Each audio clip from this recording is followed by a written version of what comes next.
आज जितने लोग बैठे हैं बाबूजी, हमारा देश गुलाम था, अंग्रेज जवन चाहा तवन करा, लेकिन हम और आप, हमारे अंदर इतनी हिम्मत नहीं थी कि अंग्रेजों का हम सामना कर सकते थे। लेकिन ऐसे ऐसे महान लोग ये देश के आजाद कराए। तो आइए एक गीत आज के विषय पे हो, एक लाइन गीत हो। कौन गीत मां?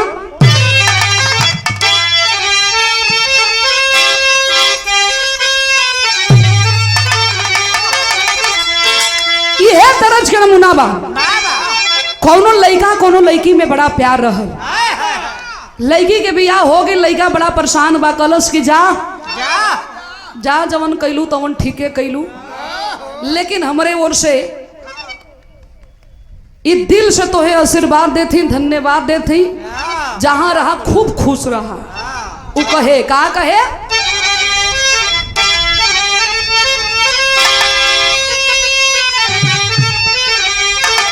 कि जहिया से चाहल कैलू, अरे छोड़ी के हमके,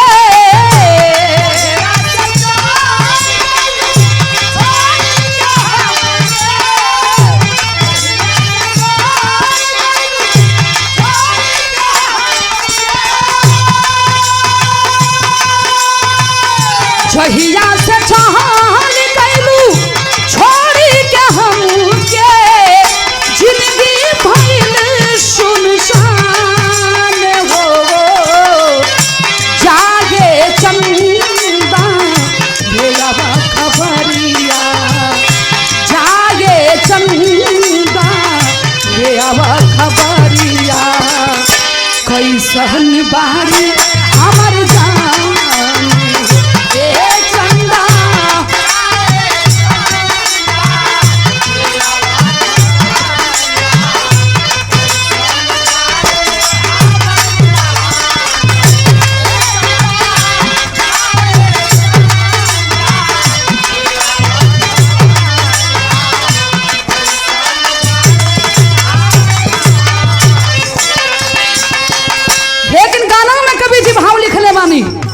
पढ़े लिखे लोग बैठे हैं बाबूजी, ध्यान दीजिएगा, कहा नाम है कैसे।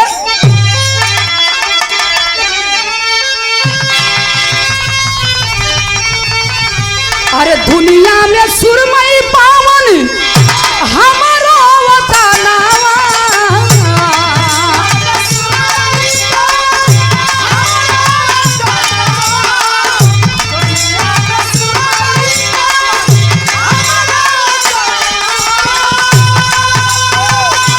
दुनिया में सुरमई पावन हमारो वतनवा, धरती के स्वर्ग हिंदुस्तान हो, देखे आजादी कैले देश के सपूतावा, देखे आजादी कैले देश के सपूतावा, लहरल तिरंगा आसमान हो।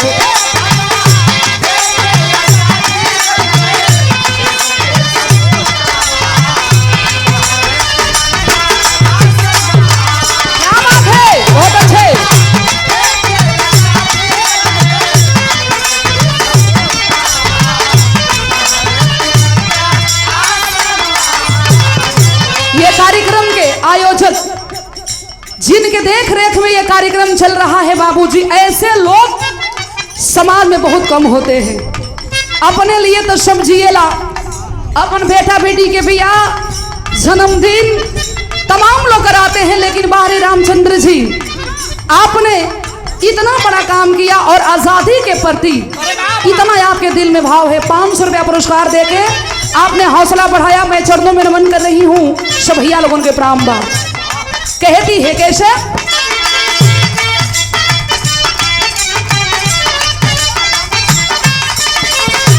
कहा नाम बा कैसे, झकड़ल गुलामी पे रहे मोर वतनवा,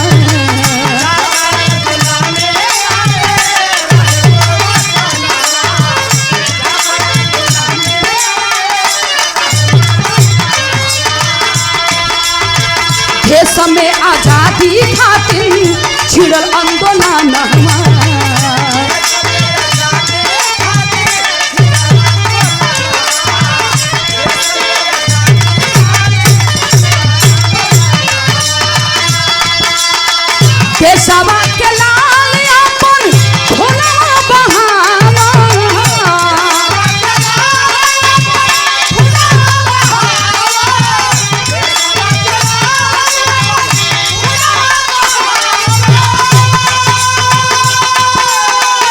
देशवा के लाल अपन खूनवा बहावा भइले बहादुर बलिदान हो देके आजादी गइले देश के सपूतावा देके आजादी गइले देश के सपूतावा लहरल तिरंगा आसमान हो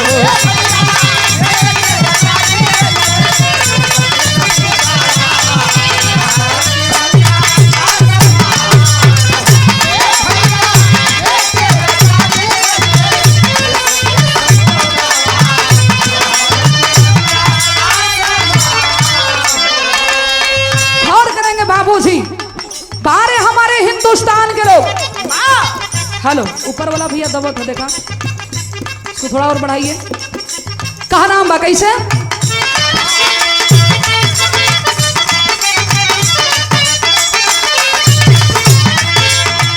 भगत सुभाष चंद्र शेखर बिरहू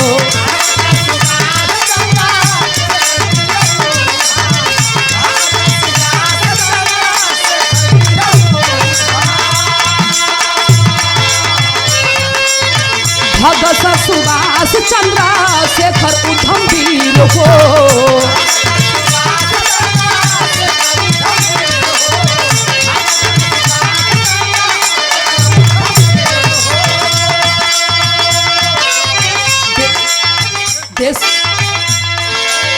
देश के आजादी खातिर बड़गैया फकीर हो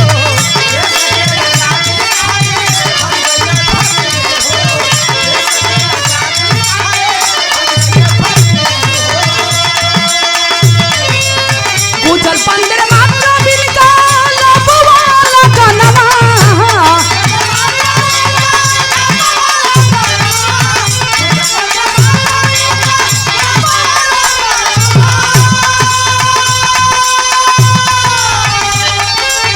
गुजल इनकलाब मंगे मात्र मौला गाना हवा धरती के स्वर्ग हिंदुस्तान हो देखे आजादी गइले देश के सपूतावा देखे आजादी गइले देश के सपूतावा लहरल तिरंगा आसमान हो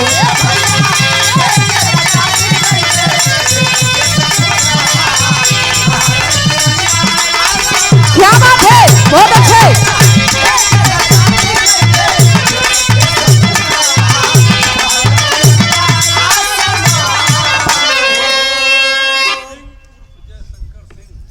पूजनीय उमेश सिंह उर्फ जयशंकर सिंह जी डायरेक्टर जिला सहकारी बैंक आजमगढ़ के धरती से माननीय आपकी ओर से 201 रुपया पुरस्कार चरणों में रवंश भैया लोगों के प्रणाम बा। कहा नाम है कैसे?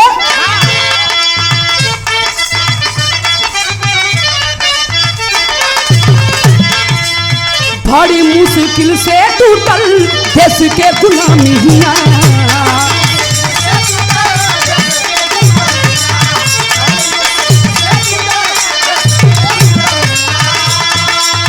वही बदे चलल बाबा साहब के कलमिया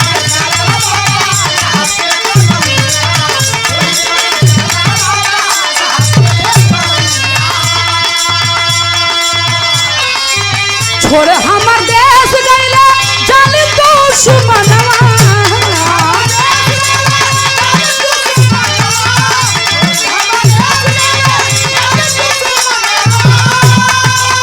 छोड़ हमर देश गइले जालिम दुश्मनवा धरती के स्वर्ग हिंदुस्तान हो देके आजादी गइले देश के सपूतावा देके आजादी गइले देश के सपूतावा लहरल तिरंगा आसमान हो। क्या बात है?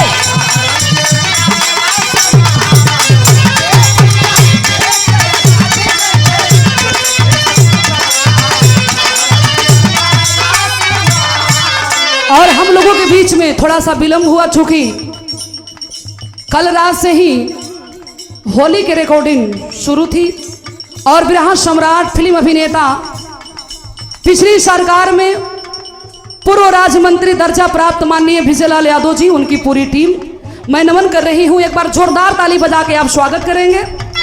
हमारा गीत के आखिरी बंद में कहा नाम बा कैसे?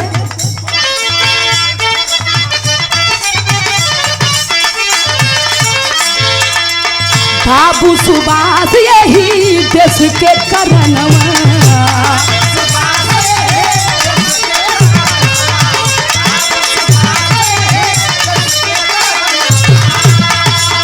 उड़लन जहाजिया में देश के रतनवा,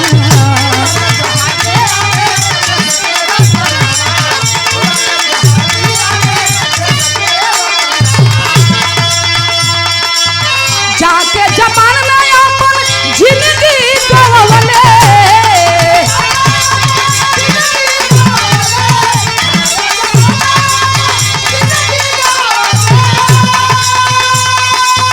जाके जापान में अपन जिंदगी गवले, जो हम नहीं गाइल हिंदुस्तान हो, देके आजादी गईले देश के सपूतवा, देके आजादी गईले देश के सपूतवा, लहरल तिरंगा आसमान हो।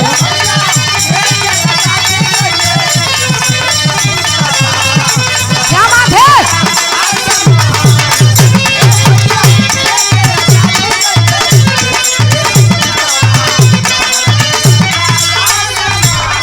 आखिरी बंद में कहा नाम है कैसे?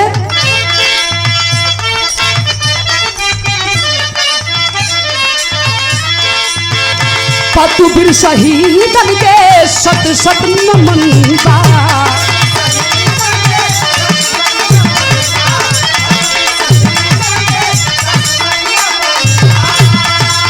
काशी बुलू जकरा चलते खिलली चमन बा,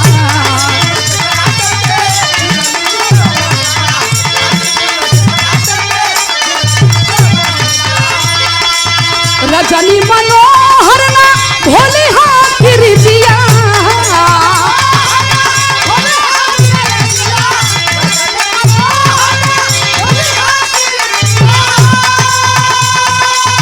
रजनी मनोहर ना भोली कृतिया, अरे जोखम धंधनी हूँ हिंदुस्तान हूँ, अरे देखे आजादी गईले देश के सपूतवा,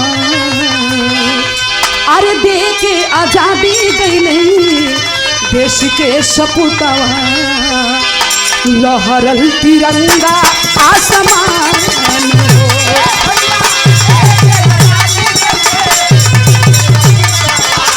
लहरल तिरंगा आसमान हो।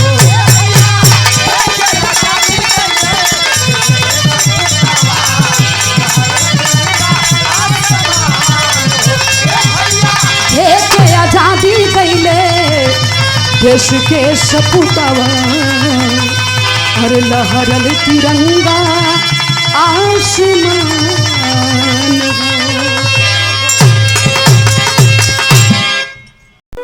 भैया बहनी, देसी गीत संगीत सुने खातिर हमार चैनल फैंस ऑफ आजमगढ़ के सब्सक्राइब कर लिहल जाई और लाल वाला जवन घंटा आवेला ना ओकरा के जरूर दबा दिया, तबे देसी गीत संगीत सुने के मिली।